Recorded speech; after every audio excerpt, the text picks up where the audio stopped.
Happy Sabbath. Today is September 22nd. It is the Sabbath day.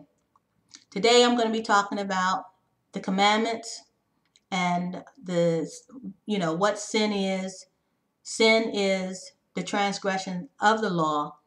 And when I'm talking about the law, I'm talking about the moral law, which is the Ten Commandments. I'm talking about the ones that the Most High God, his name is also Yah, he wrote with his own fingers, and he gave the tablets to Moses. That's the commandments that I'm talking about. I'm not talking about any other commandments. I'm not talking about sacrificial laws. I'm not talking about circumcision right now. I'm talking about the moral laws, which is the Ten Commandments. So many of us are breaking because we don't know what sin is. What is sin? When we talk about sin in churches, what are we talking about? Because so many pastors are not really talking about what sin really is. Because the first thing they say is, well, we're no longer under the law, we're under grace. That is the great deception of the enemy of the Most High. That is a great deception. Yes, we are under grace, but being under grace does not give you the right to continue on sinning. Romans tells you that. The book of Romans tells you, so shall we continue on in sin so that grace may abound? God forbid. Okay, we are not supposed to continue to sin. What is sin? Sin is the transgressions of the law. What is iniquity? Iniquity is sin. Sin and iniquity and transgressions of the law is all the same. When you sin, you break the Ten Commandments. When you keep Sunday, the first day of the week, for the Sabbath, which is the seventh day of the week, you are sinning. You are breaking the commandments of the Most High. Because in the book of James, I think it's like the second chapter, it tells you if you offend in one, you offend in them all. So if you break one, you break them all. So when you go to church and keep first day as your Sabbath day, when it clearly is not your Sabbath day, first day of the week is Sunday. And man has made it to be the Sabbath day. But the Most High God did not make it to be the Sabbath day. This first day of the week, Sunday, is the counterfeit Sabbath to the true Sabbath, which is Sunset Friday to Sunset Saturday. That Sunset Friday to Sunset Saturday is the Sabbath day. It's the seventh day of the week. And it is the day that the Most High God wrote with his own finger when he gave it to Moses. He wrote it in a stone. Why? So it would be everlasting. It would be forever. If it was not going to be forever and it was going to be changed at the resurrection of Christ, then the Most High would not have written it in stone. He wrote it in stone for a reason. And the Sabbath has been since the beginning of time as we know it. In the book of Genesis, the Sabbath began.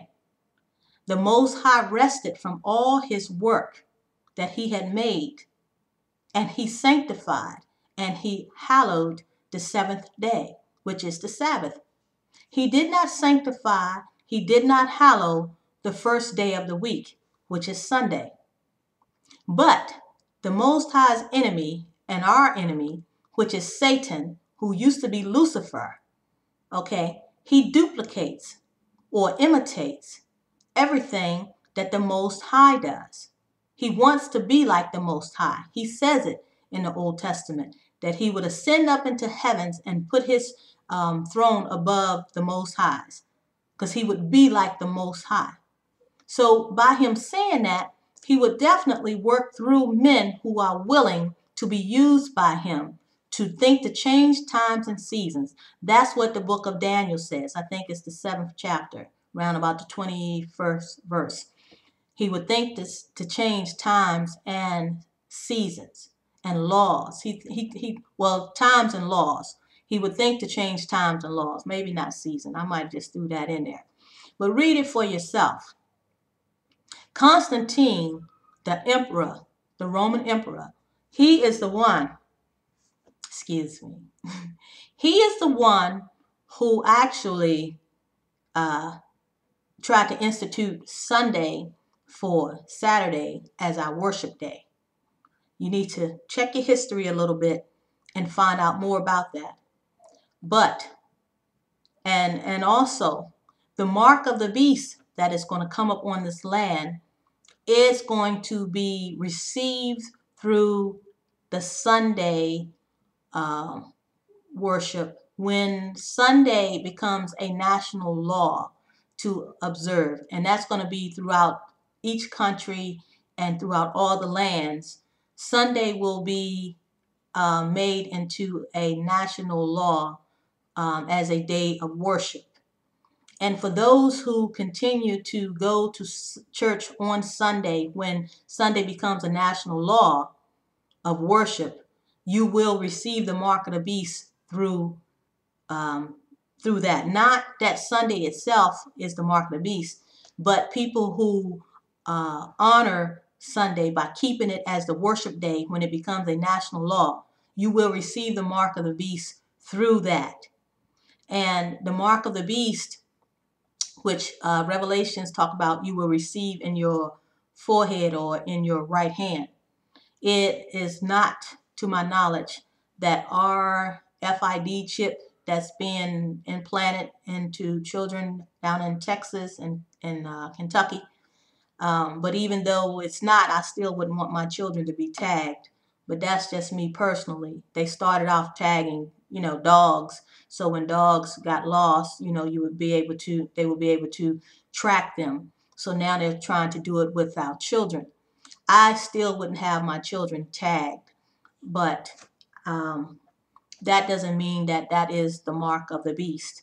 The mark of the beast is going to be a conscious decision that you make, and you will not be able to buy or sell when you get the mark of the beast. See, these children that's getting ready to get tagged with whatever that chip is, they'll still be able to buy or sell. They'll still be able to buy or sell. Everyone will not be able to buy and sell when you actually get the true mark of the beast. That will be your deciding factor. That will let you know that you are doomed if you receive the mark of the beast, because you will be able to buy or sell. The Most High will take care of his children, the ones that do not receive the mark of the beast. You have to trust him. You have to trust him in all areas of your life. You might have to be like Elijah and get fed by the ravens, but nonetheless, he got fed. But you have to trust him. And my point is, we do not want to get the mark of the beast. So we need to start studying now. We need to learn the truths. We need to know that the Sabbath day is not Sunday, the first day of the week. It never has been, it never will be. We need to know that we still need to keep the commandments of the Most High. That's out of love for him. He says, if you love him, you will keep his commandments in John, around the first chapter, around the third, between the third and about the 6th or 7th verse down. He talks about, he that knoweth me, he that saith he knoweth me and keepeth not my commandments is a liar, and the truth's not in him. So if you're saying that you know the Most High, but you're not keeping his commandments, then you really don't know him. You are telling a lie. And you need to learn his words, and you need to pray to him and ask him for guidance in his words. You need to go line upon line, precept upon precept, here a little and there a little, and learn of him and learn of his ways and learn of his words. And I'm going to stop it right here because my time is up for today. Just remember, the Most High, he is still on the throne, and the commandments of the Most High, the moral commandments, which is the 10 Commandments, is still to be kept, including the seventh-day Sabbath. That's it for now. May the Most High God richly bless you.